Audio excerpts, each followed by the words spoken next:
Hey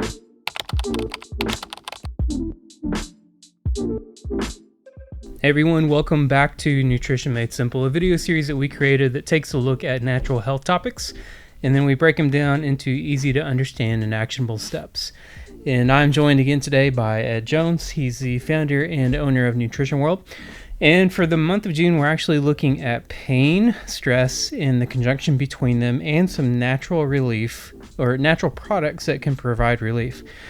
And today we're actually taking a look at CBD, which is one of the biggest names in the supplement industry right now, and really just everywhere, because it has popped up and is a staple in many places. So we want to take a look at some of the products that we carry, how to pick a quality CBD product, which is paramount if you're going to take one to get the effective results that you need, and how it actually affects pain, and if it's an effective strategy for pain relief. So we've got a lot of ground to cover today, Ed. Let's go ahead and get started. So first, before we cover anything else, let's chat about how to pick a quality CBD product and one that's actually safe to take.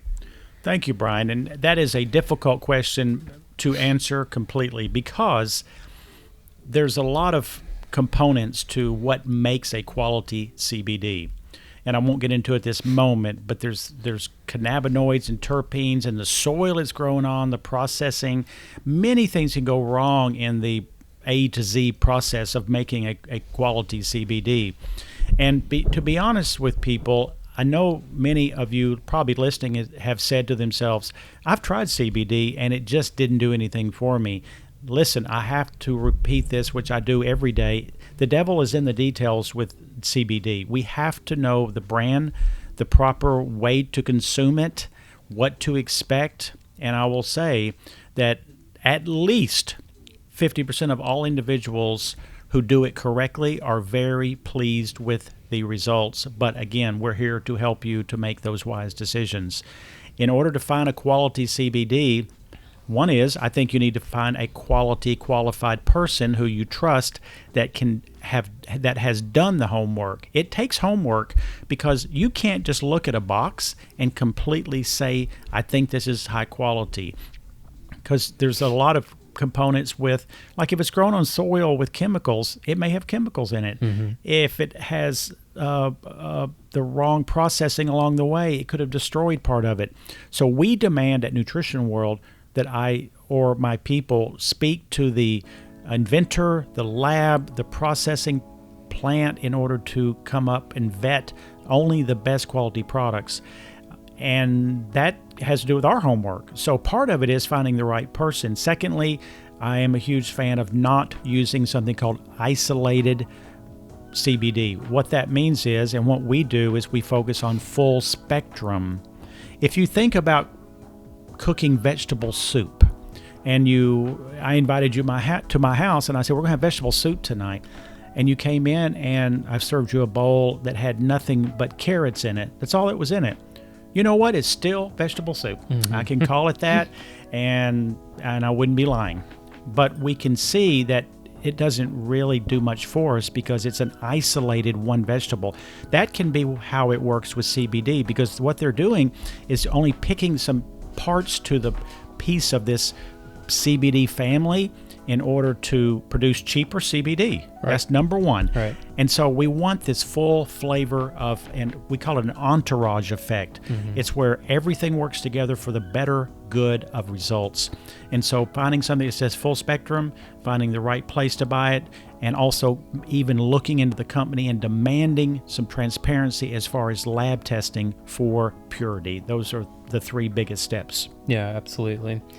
So one of the big topics when it comes to CBD is THC, which is always a concern for people when they're coming in. Maybe you've not taken it before, but that's one of the biggest questions we get asked all the time.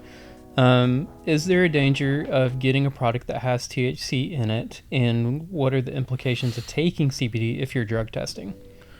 Well, I'll be honest, Brian, there's been a few heartbreak stories over the past, I guess, 2.5, 3 years that we have carried and offered CBD. We are strive to be the most ethical people on that we possibly can. We've had signs posted.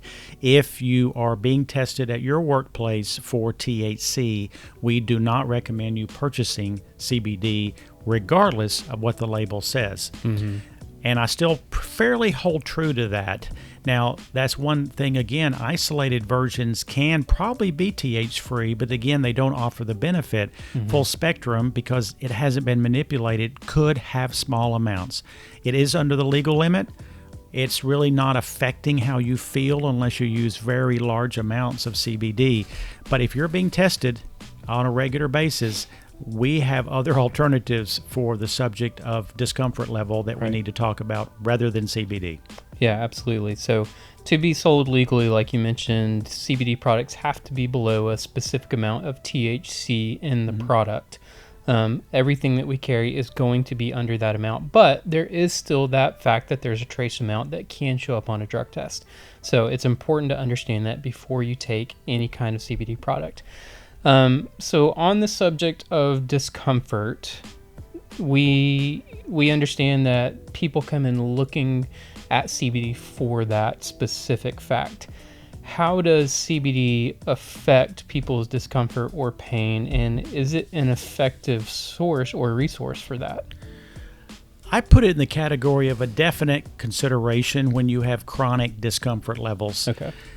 And again, this is not like going to the drugstore and buying an over-the-counter pain reliever. Most times, if you have a headache and you take 2 or whatever is recommended on a bottle of a drug, within 1 to 2 hours, you will feel effects.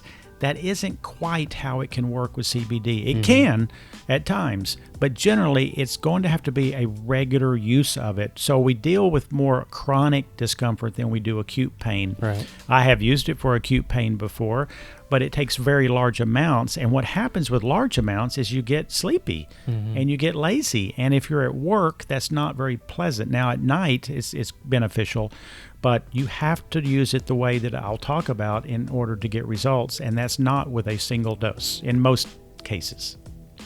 I mean, the brand, this one particular brand here, they used to talk verbally that they called it an aspirin in a bottle. I didn't really like that because it gave the connotation of quick results. And again, I don't think you should sign on for that. I think you should sign on for it being more of a long-term, multiple dosing a day type of product. Now, as far as the pathway that it may work on, CBD is working on the endocannabinoid system, which is a new term, a relatively new term that more research is coming out concerning that, but it really fights inflammation, right? It does, but it fights it in kind of an unusual way. What is the endocannabinoid system? It's actually, we have receptor sites, and receptor sites are like a lock and key mechanism where you come in your house at night, you take your key and you stick it in, you turn it, and something opens. Well, we have all of these locks within us, and we have tens of thousands of endocannabinoid locks, and CBD happens to be the key. Well, we have most of these, probably 80% is in the brain. Well, actually, and you and I did a video not long ago about pain, and I explained that pain actually, even though it may be originating in a body part, the signal's all in the brain. If we didn't have a brain, we wouldn't have pain. Or if it was totally asleep, we would not feel anything. So these endocannabinoids are, and I use the analogy I've never heard anyone else say, but they direct the body to do certain processes, many different ones. It's like an air traffic controller in a busy airport, and they are telling and advising all of these planes and even the trucks on the ground to go a certain way, stop when they need to, and get to point A from point B to point C. And that's how endocannabinoids work. So they're telling the body to find a homeostasis or a balance within itself. So when you have a lot of pain, you have a lot of imbalances, and CBD can help bring that back in. It does it, and those kind of messages help create less inflammation because that's kind of a out of harmony system that's going on. So CBD brings harmony back into the system. When we have a harmonious system, we are going to feel a very good sense of well-being. We're going to feel less discomforts. We're going to feel the way that we tend to be designed to feel when we were younger.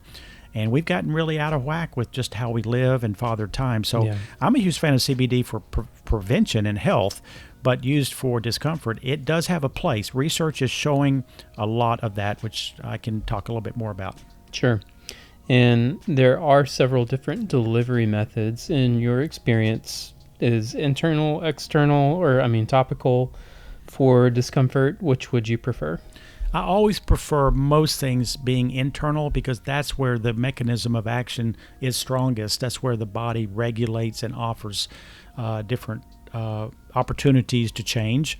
Now, have I used CBD externally? Yes, I have. I've had, back when I was jumping a lot of rope, I had Achilles tendon that was flared up. I would put it on, and it would definitely take the edge off. But it's like the same. You compare taking 3 aspirin to Bengay. I mean, it's just, yes, those other external creams are helpful, and I would add it on to the internal. If you have chronic discomfort, it's really about internal decisions and putting in the product in internally rather than expecting something to be rubbed on. I mean, I've had some hip things going on due to whatever reasons, the gym or tendonitis. The cream does not do anything for me. Yeah. The oils seem to definitely take the edge off, not always, but if I do it right, I can feel the effects positive. Okay. And lastly, let's chat about side effects. Anything besides the THC that people should be concerned about? Well, one concern is if you are super sensitive, then you need to be cautious because it can make you very lethargic and sleepy if you do too much too soon. And I talk about this in regard to dosing. We need to find the sweet spot, is what we call it, with everyone. You might as well forget thinking you're going to read a label and it's going to apply to every single person. It won't. We have to individualize the dose of CBD. I have people who can do 3 drops twice a day, and they feel it's amazing. 3 drops is, I would laugh at that. I wouldn't even take the effort to put that in my mouth. I have to use a full eyedropper 4 times a day, and that's the thing about dosing. The life of CBD in the body, effective life, is only about 6 hours. So if you do it 1 time a day, you're simply not going to turn that lock and key mechanism at the point that you want. And so I would be just all about using it internally and using it at the right time and finding the sweet spot. And the sweet spot is you start slow, you continue to change it every 2 to 3 days until you get to a point of desired results. But you ask about side effects. Here's one of the interviewers that I did on my podcast, and it was really talking about that. We're learning all the time. It doesn't mean that we have the answers, and we're certainly not presenting this as a medical treatment for anything. We know legally that is not what we're supposed to do, and we're not doing it. But I want to inform people, and so there is a system in the liver called a P450, and this system is what regulates how chemicals are processed. If you're taking a drug that says do not take this drug if you're drinking grapefruit juice, do not do CBD if you're doing that drug, because they go through the same P450 mechanism. That doesn't mean that is all the side effects of drugs. And again, check with your healthcare professional and find one who knows, or at least knows how to look into this before you do it, if you are on strong drugs. A little bit of nausea occasionally in people, but generally it's well tolerated by most individuals. Yeah, absolutely. And obviously we have a wide assortment of CBD products because we believe in them. They are effective, they do work. But of course, if you have any questions or concerns, it's always best to talk to your doctor, and then you can come and talk to us to learn more about it if that's what you want to do. We carry capsules, gummies, liquids, which is really what we prefer most of the time for people, but we do have an assortment of topical creams and stuff as well. So a large selection for you to choose from. Any last words on CBD, Ed? I really feel that, blessed that we can add this to the toolbox of holistic, natural options for people. Yeah. Because, pharmaceutical drugs save lives, but they also cost lives, and they cost quality of life many times because they're overused. And I think anyone who understands the risk against benefit ratio of pharmaceuticals long term we'll be looking for different options that are far safer. Yeah. Not only is CBD, when I say safe, far safer than most drugs. That doesn't mean it's totally, but in most cases it is. But it offers prevention, because these receptor sites of endocannabinoid, when they're not functioning, that would be like taking the air traffic controller and cutting the staff down by 70%. It's still operating, but it's doing a very poor job of it. Mm-hmm. And when we put all of those air traffic controllers back, which is endocannabinoids, you can see the difference that it can make in the body. And doing that does not require a large dosing. Doing that preventatively could be the 3 to 5 drop dose, right, at least twice a day. I'd like to shoot for 3 or 4 times when you have issues, but preventatively, twice a day, small amounts, quality brands, leaving it under your tongue about 15 seconds for absorption. Swallow some warm water or hot, because cold won't wash it down, and just observe what happens. And there are so much literature now on this. And again, most people who say they didn't get results did 2 things. They bought a poor quality product and they didn't take it correctly or long enough. And with those 2 fixed, I think it's something that we all should add to the toolbox of our health and our future, especially as we age. Yeah, absolutely. Hey, thank you so much for watching this week. Of course, if you have any questions, please feel free to reach out to us. You can ask questions here on the YouTube channel, social media, call us, come visit us in store. We're always happy to help in any way that we can. And if you could do us a solid and like and subscribe on this video, that helps us out a lot, and we always appreciate it. Thanks, everyone. That's it for this week, and we'll see you next time. Thank you.